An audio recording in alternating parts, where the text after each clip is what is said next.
Hey guys, welcome back. This is part 2 of my little character slash enemy breakdown of who is or is not in the new Resident Evil film, Resident Evil Welcome to Raccoon City. So I saw the film yesterday, and I was going to make these videos and put them out last night, but I decided I was going to get some Z's, sleep on it, see how I feel, and I still feel the same as I did yesterday. I was pretty disappointed. If you watch my previous little videos I put out with my trailer breakdowns and whatnot, I was extremely excited for the film. I was on the hype train, but I just was pretty let down on the fact that they were broadcasting how they'd be using a lot of the source material, and that's not to say they didn't do a better job than the original Paul W.S. Anderson films. They definitely did a better job than that, but that bar wasn't set too high to begin with.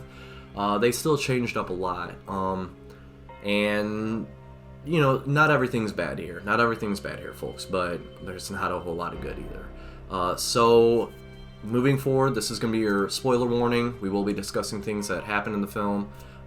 So if you want to come back maybe after you watch the film, come on back, save this video for later. Or if you just don't give a shit, stick around and I might save you a few bucks because you might not be too happy with what you hear. So, without further ado, let's get to it. So I just want to say before we move on that I have seen some fans and or people out there talking about how they enjoyed the film and it was a lot like the video games, and while I feel like I'm taking crazy pills because with the amount of content that was cut and or changed, it felt more like the games, sure, but it did not feel like the games, and we'll get to that, especially with some of the characters and or enemies that aren't there. With that being said, it's just almost like they kind of did like a DC move where they're just trying to combine too much at once, instead of taking their time building up a good franchise, building a good solid foundation. You know, the thing is they could have just done a movie about Resident Evil 1, then 2, then 3. I mean, come on guys, the groundwork's laid out for you. These games are well known and beloved for a reason. There's no reason for you guys to change things, but it's kind of commonplace anymore. I know the new Mortal Kombat film that came out, it felt very like it didn't stand alone on its own well, if that makes sense. Like, it was just kind of made to almost like set up future movies where, you know, the original Mortal Kombat movie from the 90s, like, I mean, they introduced the characters, they had the tournament, etc. They got it all done in one film, where this one was like, they didn't even have a tournament. So it kind of seems commonplace for films and games to just like rush things anymore. I saw a post not too long ago talking about how it's like, are we in the dark times of films and movies? And like, I unfortunately kind of relate because I feel like it's all about the money anymore and not so much about the heart and, you know, good writing and story, etc. So yeah, I unfortunately feel like this is a victim of that. I don't see why they decided to combine the two. Like, it was unnecessary, but let's get to it, guys. Alright, so when it comes to Resident Evil 2, unlike Resident Evil 1, the amount of characters that actually made the cut is pretty good, I guess.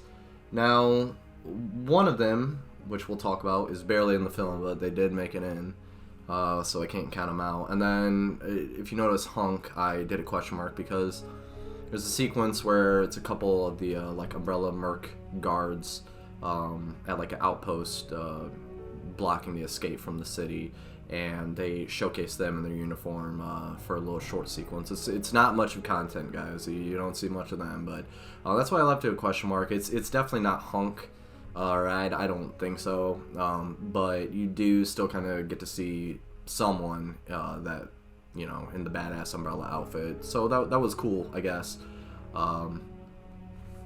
So we'll talk a little bit about Claire Redfield now. She's done pretty well in this. They make her out to be a uber badass. They even kind of showcase how she's good at lockpicking, which is a nice little throwback to how in the original RE2 her key item is the lockpick. So all that was neat. Now, the only thing that I just can't stand is they added this whole lore about her and Chris Redfield, how they grew up at the orphanage, the one in which in the remake of 2 they saved Sherry from, etc. So they apparently grew up at this orphanage, which is taken care of by William Birkin, and long story short, she ends up befriending Lisa Trevor, who is coming up from her like domain underneath, and, you know, kind of befriends Lisa, and it's just this whole really weird sequence. And then they want to experiment on Claire, but she runs away, and then she's returning back to the town because she got video footage from Ben, pretty much saying that, you know, the town's been being poisoned, etc. All this, like, so it's not that they did her bad, it was just all the extra fat that they added onto her character, like all the unneeded shit. Like her, like Lisa and her are not even supposed to. Lisa is Resident Evil 1, guys, and enemy. Like it really felt weird and unnecessary. Didn't really understand the decision making there, but I'd give her a thumbs up. You know, they did okay with her. They made her cool, but again, some of the lore changes. It's like her lore is just fine the way it stands. Okay, alright, let's talk about my boy Leon. Alright guys, so out the gate this guy got so much flack for being casted as Leon. Now, I had no real problems with his casting. I mean, sure, does he look like the guy? No, not really. But I do understand when it comes to acting, like, if someone walks in and nails an audition and they can really portray the character well, then by all means, like, let's give them a shot. And that's where I was at with it. Now, that being said, now, this is nothing against the actor. This is about the way that they wrote Leon. So, there's a little tidbit of lore that they mention in one of the Japanese strategy guides of the original game, that Leon was actually late for work because he got drunk because of breaking up with his girlfriend, etc. And, you know, and he is a rookie. It is his first day on the job when the events happen of Resident Evil 2.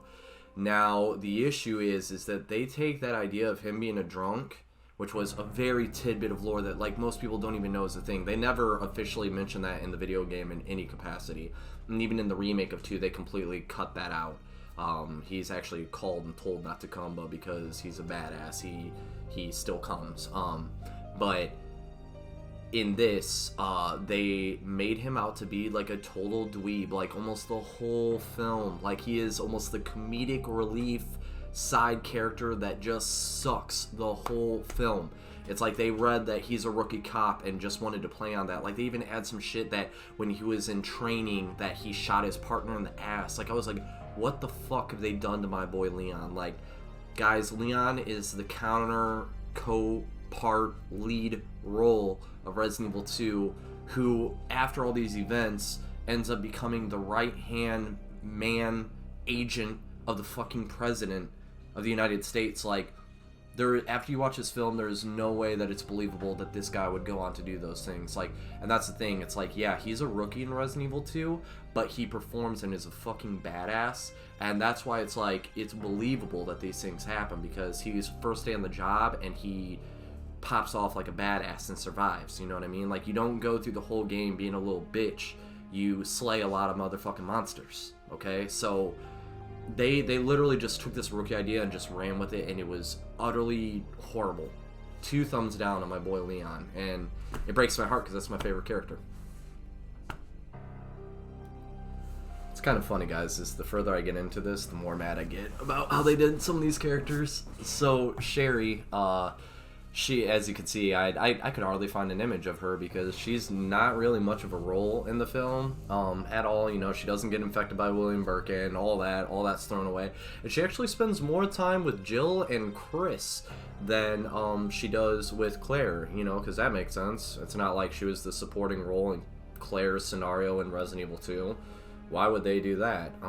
Yeah, she spends more time with Jill, so if they were planning to go down, like, continuing the storyline of the games, that's thrown out the window now, unless they want to retcon some things or add in lore after the fact. But yeah, so no infection, no Claire-Leon relationship, all that's gone. She's a very small part in the film. Alright, let's talk about my girl Ada. So Ada is really not in the film at all. She is included in a mid-credits post scene. That's it. It's revealed that Wesker the whole time has been actually working for Ada. But yeah, she's not in the film. No relationship is built with Leon. which begs the question of if they decide to do a Resident Evil 4 angle, like, now there's no tie between the two characters, so what the fuck? Yeah, that they did her dirty as hell, like, she, just like Sherry with Claire, Ada is the supporting character in Leon's scenario, a very big deal, kind of becomes his love interest, that resonates throughout the whole rest of the series, so I just, they butchered that. So yeah, if you were going in hoping to see some cool scenes with Ada or whatever, stick around for the mid-credits. You get like a minute, maybe two of her. And Wesker is working for her.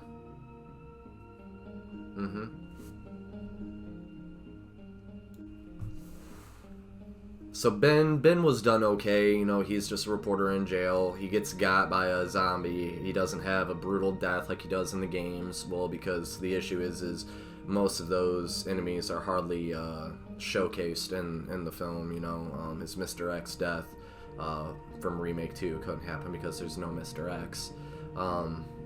Yeah, we'll touch on that in the next video. But so Ben was okay. He wasn't really done bad, but it is almost like known for having one of the most brutal deaths, no matter what way you spin it, through in the original Resident Evil 2 and the new. So it was kind of disappointed that he just got bit by a zombie. And I mean, while it was pretty sick, it wasn't anything like his torso being ripped open or anything of that sort.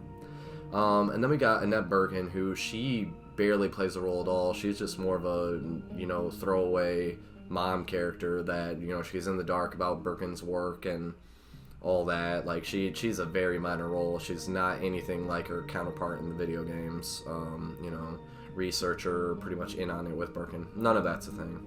None of it. And then Brian Irons, while he is included and is in the film quite a bit, he is nothing like his video game counterpart. He's not a sadistic fuck that, you know, couldn't wait for him to get what was coming to him. He, you know, there's no ties to him being in with Umbrella, anything of that sort. And there was even one part, like, when things go to shit, like he's going to take off out of the city, and my girlfriend who I saw the film with was like, why would he do that if he's a chief? And I thought they were going to end up tying in, you know, like his dark side, his dark past, to explain why he would do something like that. They don't. And he doesn't die any like he does in the games at all either. He actually gets got by the liquor, which, whatever.